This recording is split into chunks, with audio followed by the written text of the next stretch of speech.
ассалому алайкум бинандагони азизу арҷманд. Нашри навбатии барномаи иттилоотии пайғом аз телевизиони Симои шаҳри Панҷакент манзури ҳалаки шумост.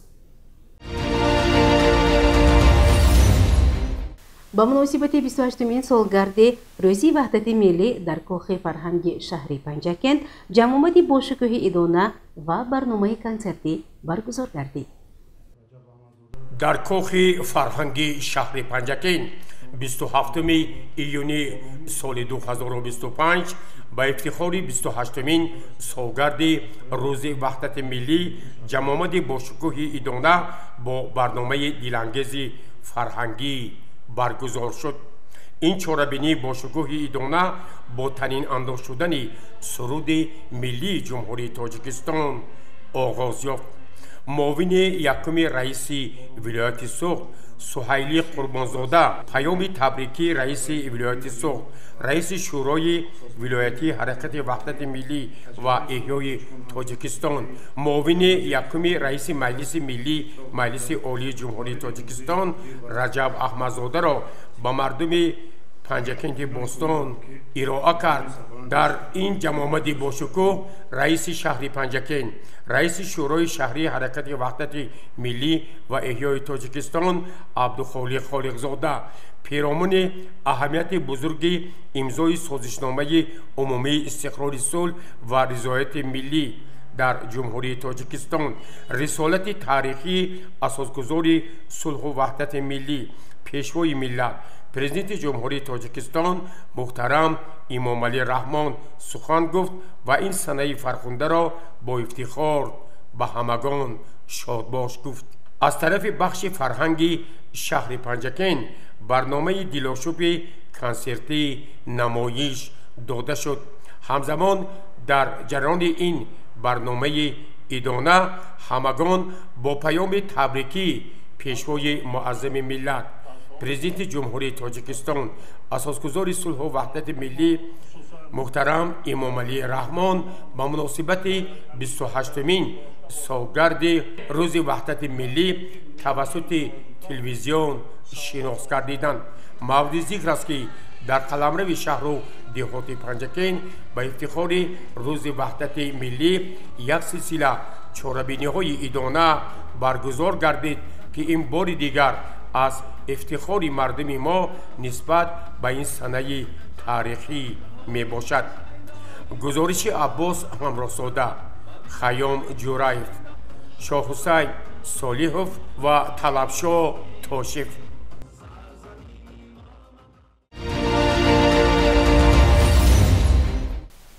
дар шаҳри босонияи Панҷакент ба муносибати 35-мин солгарди истиқлоли давлатии ҷумҳурии Тоҷикистон бунёди даҳҳо иншоот идома дорад. раиси шаҳри Панҷакент Абдухолиқ Холиқзода бо рафти корҳои ободониву созандагӣ бо як қадор иншоот шинос гардид. мутаваҷҷеҳ бошед ба гузоришҳои ҳамкорони мо. бо мақсади тақвияти хизматрасонии тиббӣ ва фароҳамсозии шароити муосир ба сокинон дар шаҳри Панҷакент бо ташаббуси соҳибкор Воҳид Икромов дармонгоҳи дандонпизишкӣ бунёд гардида истодааст. дармонгоҳ дар ошонаи аввали бинои 12 ошонаи истиқоматӣ воқеъ дар тарафи ғарбии хиёбони Рӯдакӣ ҷойгир буда бо таҷҳизоти замонавии табобатии дандон муҷаҳҳаз мегардад.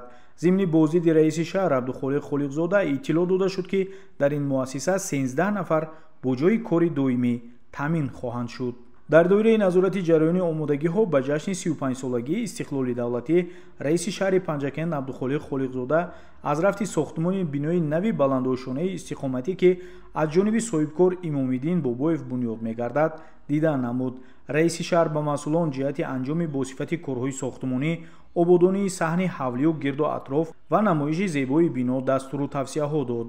иншооти мазкур низ дар хиёбони Рӯдакӣ ҷойгир буда ба рушди инфраструктури шаҳр мусоидат хоҳад кард.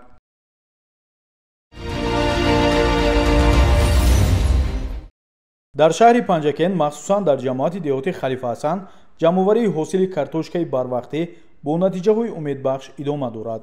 таҷрибаи чандинсолаи кишоварзони ин минтақа собит мекунад ки дар шароити иқлимии маҳаллӣ парвариши барвақтии картошка имкони ба даст овардани ҳосили фаровонро фароҳам месозад. соли равон дар майдони 74 гектар картошкаи барвақтӣ кишт гардида ҳоло дар мавзеъҳои гуногуни ҷамоат ҷамъоварии ҳосил оғоз шудааст. зимни бозиди кории раиси шаҳри Панҷакент Абдухолиқ Холиқзода аз рафти ҷамъоварии картошка дар мавзеи қавола таъкид шуд, ки ҳосили миёна аз ҳар гектар то 300-350 сентнерро ташкил медиҳад. ин нишон дод аз самараи заҳмати деҳқонон ва истифодаи дурусти захираҳои агротехникӣ шаҳодат медиҳад. тибқи анъана пас аз ҷамъоварии картошка деҳқонон дар ҳамин заминҳо кишти дуюм, сабзӣ, шалғам, турб ва дигар зироатҳои сабзавотиро ба роҳ мемонанд, ки имкон медиҳад аз як қитъаи замин ду ҳосил гирифта даромади худро дучанд намоянд. ҳамагӣ дар мавсими баҳории имсола дар тамоми хоҷагиҳои деҳқонии шаҳри Панҷакент дар майдони 215 гектар картошкаи барвақтӣ шинонида шудааст. дар баробари ҷамъиятдиҳоти Халифа Ҳасан ҷамъоварии ҳосил дар дигар ҷамъиятҳо низ ҷараён дошта, он барои таъмини бозор бо маҳсулоти тару тоза ва афзоиши захираи ғизоии минтақа мусоидат хоҳад кард. мақомоти иҷроияи маҳаллӣ ва сохторҳои дахлдор ҷиҳати дастгирии деҳқонон ва расонидани ёрии амалӣ дар мавсими ҷамъоварии ҳосил чораҳои зарурӣ андешида истодаанд.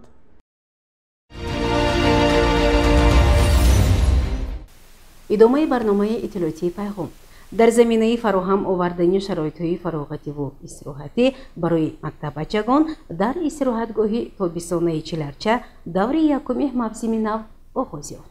идомаи ин мавзӯъ дар гузориши ҳамкорони мо.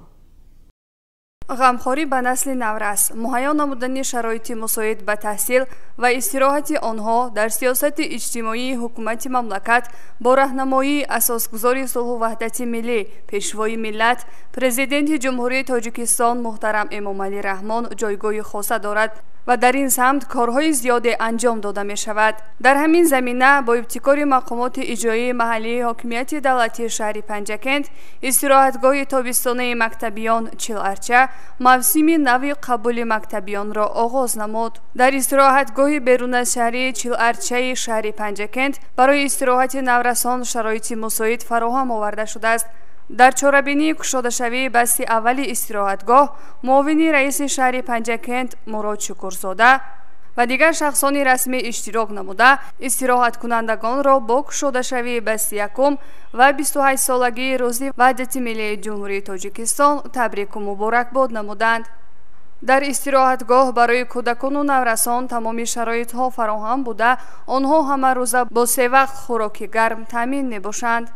дар чорабиние ки ба муносибати кушодашавии басти аввали истироҳатгоҳ гузаронида шуд, кӯдакону наврасон барои фароҳам овардани шароити истироҳату фароғат ба асосгузори сулҳу ваҳдати миллӣ, пешвои миллат, президенти ҷумҳурии Тоҷикистон муҳтарам Эмомалӣ Раҳмон арзи сипос намуда ваъда доданд, ки бо баҳои хубу аъло таҳсил менамоянд ва дар оянда ба рушди Тоҷикистони азиз саҳми арзандаи худро мегузоранд. дар охир барномаи фарҳангии омода намудаи истироҳаткунандагон пешкаши иштирокдорони чорабинӣ гардонида шуд. гузориши шодонаи ҳамроҳ ва Талабшод Тошев.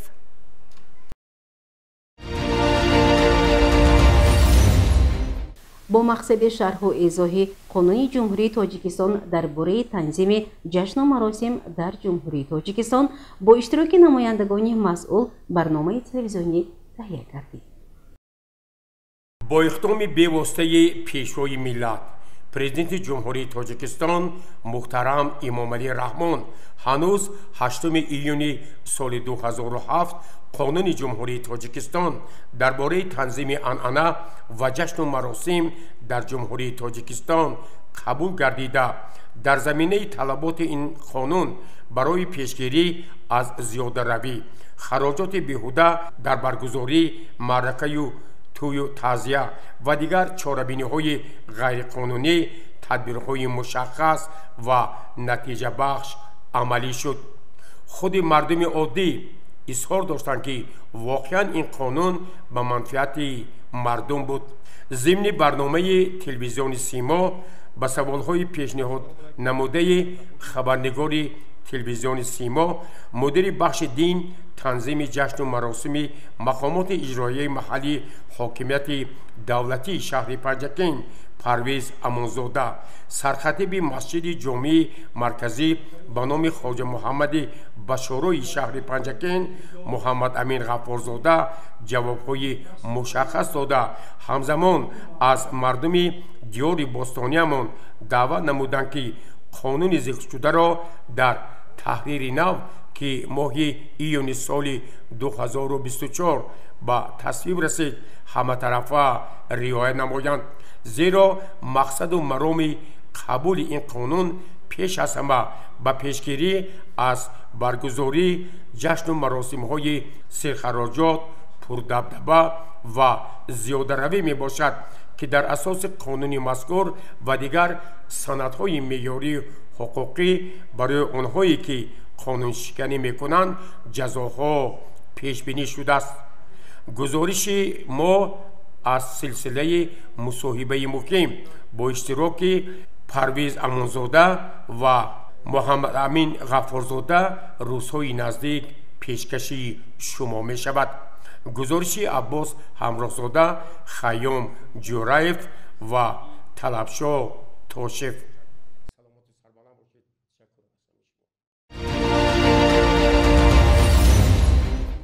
با مقصد تجلیل بوشکوه روز وحدت ملی در مؤسسه دولتی آثارخانه جمهوری تاریخ و کشورشناسی به نام ابو عبدالله رودکی جمع آمد ایدانه برگزار کردید. در مؤسسه دولتی آثارخانه جمهوری تاریخ و کشورشناسی به نام ابو عبدالله رودکی شهر پنجکین با افتخار 28مین سالگرد امضای سازشنامه عمومی استقرار صلح و رضایت ملی در جمهوری تاجیکستان جمع آمدی با شکوه برگزار گردید. سروری آثارخانه رئیس تشکیلات ابتدایی حرکت وحدت ملی و احیای تاجیکستان در آثارخانه مقصود میرزابزاده پیرامون نقش و رسالت تاریخی اساسگذار صلح و وحدت ملی پیشوای ملت پرزیدنت جمهوری تاجیکستان محترم امام علی رحمان در تامین وحدت امن و ثبات و رشد بامرام کشور سخن گفته قید نمود که تاریخ معاصر تاجیکان صحیفه های پرافتخار را در خود متجسم کرده است که در سرگاهی آن نقش سرنوشت ساز و تاریخی پرزیدنت جمهوری تاجیکستان پیشوای ملت محترم امام علی رحمان قرار دارد. با اراده قوی، ذکاوت سیاسی و مسئولیت بلند ملی سرور دولت توانستند در شرایط بسیار حساس پس از جنگ شهروندی ملت را به سوی صلح و ثبات و وحدت استوار راهنمون سازند. تامین فضای صلح و ثبات، گسترش مدنیت تحمل، تربیت احساس بلند وطنداری و تشکل خودشناسی ملی از جمله دستاوردهایی می باشند که محض با زحمت‌های پیشوای ملت به واقعیت تبدیل یافتند. در ادامه باشد او حاضرین را با این صحنه فرخنده شاد باش گفت.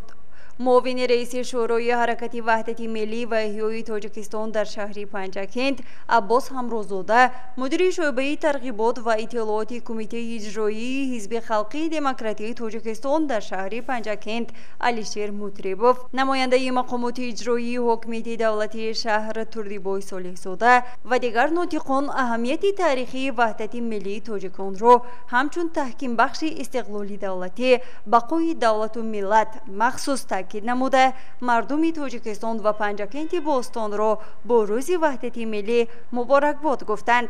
گزارش مرتبه رحمان و حسین صالحов.